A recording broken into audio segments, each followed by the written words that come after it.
In the classroom, kids would ask me to do pictures for them of whatever they were into. And I always took them up on it, whether it was G.I. Joes or Trans Ams or tanks or horses or any kind of crap, I'd just draw it.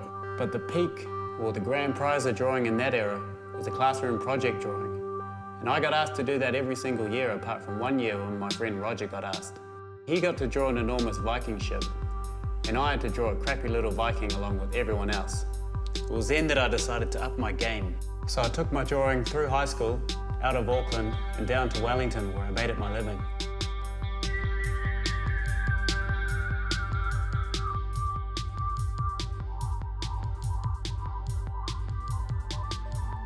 Growing up, I used to watch a lot of after-school cartoons, things like Mysterious Cities of Gold. The way they set the story in history, but with a whole lot of adventure and action going on and kids as the main stars, it made me get excited about that time and place. So I always had an interest in looking at things from the past and from history and realising the potential that they had.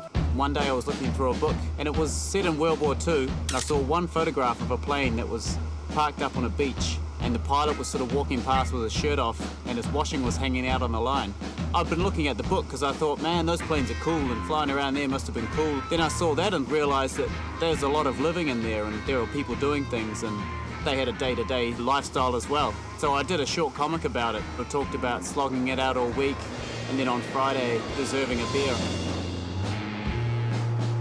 And contrasted that to how I enjoyed a beer after a hard-working week. You know, it's raining in Wellington, slaving over a drawing board, which in comparison didn't seem as deserved. The Pacific War was always an American story. That's how we saw it in all the movies and history and that. But I wanted to find out what it was like for everybody who lived in the Pacific, what it was like for New Zealanders going over there. I found this one image of the Fiji Commandos. The Fiji Commandos were made up of Fijians, New Zealanders, Tongans and Solomon Islanders who all fought in New Georgia and in the Solomon Islands campaign. Finally, I was finding people from the Pacific that were in the Pacific War and that were on the front line. Having that motivation to tell this past, that's a real past that happened and is our heritage. I'm aware that I have to get it as accurate as possible and I have to do it justice. So that drives me to dig even deeper with my research and pick up on the most seemingly pointless and hard to find facts.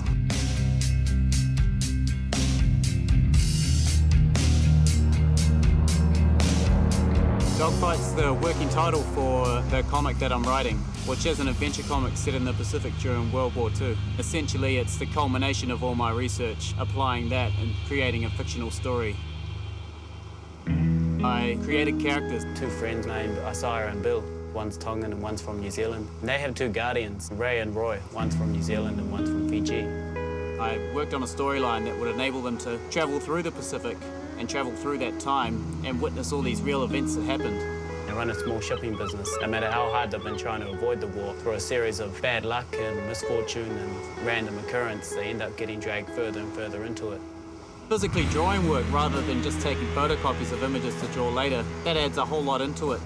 I had the opportunity to go to Tonga as well, which was fantastic in that respect, because I got to see Tonga firsthand and draw Tonga and picture the story happening in that place. Realise all the small details that I can never ever get out of books and out of the internet.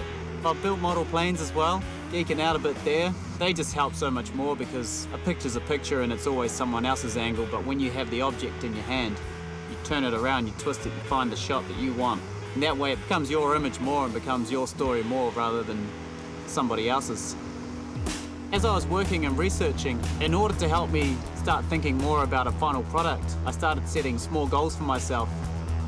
Opportunities would come up to create work for an exhibition or submit a comic for a publication or something like that. So I'd try and get just a segment of my research and apply it to that artwork. And all of those things helped me clear the research up in my head, get it out of my system, and help me to start thinking about the main goal at the end, the story called Dogfight. One of these works that came out of my research was a poster comic called Public Announcement. The basic concept was big impact, classic adventure, good guys and bad guys, bristling with action the whole way through, drama, romance, the whole shebang. I'll just throw everything I have into it. There'd be a big newspaper headline that ran off at the top, like Pacific in Flames, Fighting at Home, Stranded. And from that I wrote the story, got the artwork out there. slapped up on the wall. It's supposed to disappear like newspapers do, and that was it. This is a series of images I did for an exhibition in a store. They're all based around the experiences of the RNZAF fighter wing in the Pacific. This first one is based on a combat report that was fought over Guadalcanal.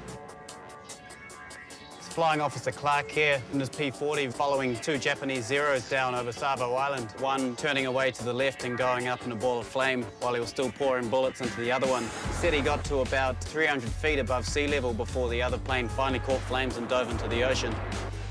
For reference for this, I ended up watching a lot of gun cam footage on YouTube, actual footage from World War II in the Pacific. In the background, I actually found it captured a lot of the colour at the time, the way that the light had hit the water and the way the horizons would just absolutely flip out of control when they were flying. That put a lot of things together in my head about why the topic interests me so much. This next one's a shot of a P-40M, and it's actually based at Ondonga, which is an airfield in New Georgia. Basically blistering hot, shirts off, lack of materials, a pretty harsh kind of life in a beautiful place. This last image is based on a report from a combat pilot in the RNZAF talking about his experiences in the middle of a dogfight. In the middle of a turn, I saw a parachute stretched out like a thin grey streamer. To notice a small detail like that sort of seemed kind of poetic. I still know this is a real person, but I don't know who it is and don't believe it's ever been recorded anywhere else. At the moment, I'm in the middle of a second poster comic. It's called The Scrimshaw Thief. This time around, Peter Lowry wrote the story for the comic, and I focused on the illustration. That was cool because it gave me license to go to town with dynamic cuts and colours that contrasted hard. Gradient fills left and right. Just everything looking as action-packed and cinematic as possible. It's set in Kororareka, which is in the far north. And in the 1830s, during the whaling boom, it really was a frontier town, kind of like a gold rush town in California. So there were guns, there was prostitution, there was murder, there was rampant alcoholism, epic amounts of whaling ships in the harbour, and there was a lot of money to be made for people who had the right kind of cutthroat demeanour. The main character is a detective by the name of Gilman. She travels around the world on the hunt for the main villain, the Scrimshaw Thief. He's been stealing the teeth of a giant whale, which have certain mystical properties. She's managed to track him all the way to the far north with her sidekick Lai Chi, a classic sidekick in every sense, and we catch them just towards the end of their journey. I realised after it was finished that someone actually dies on each page, which is kind of cool, because I didn't think that many people died in it, and it's always good to have a dead mammal on each page. This whole process with the research and all of these comics and artwork that I'm putting out, it's all just a way of building up to create the story called Dogfight.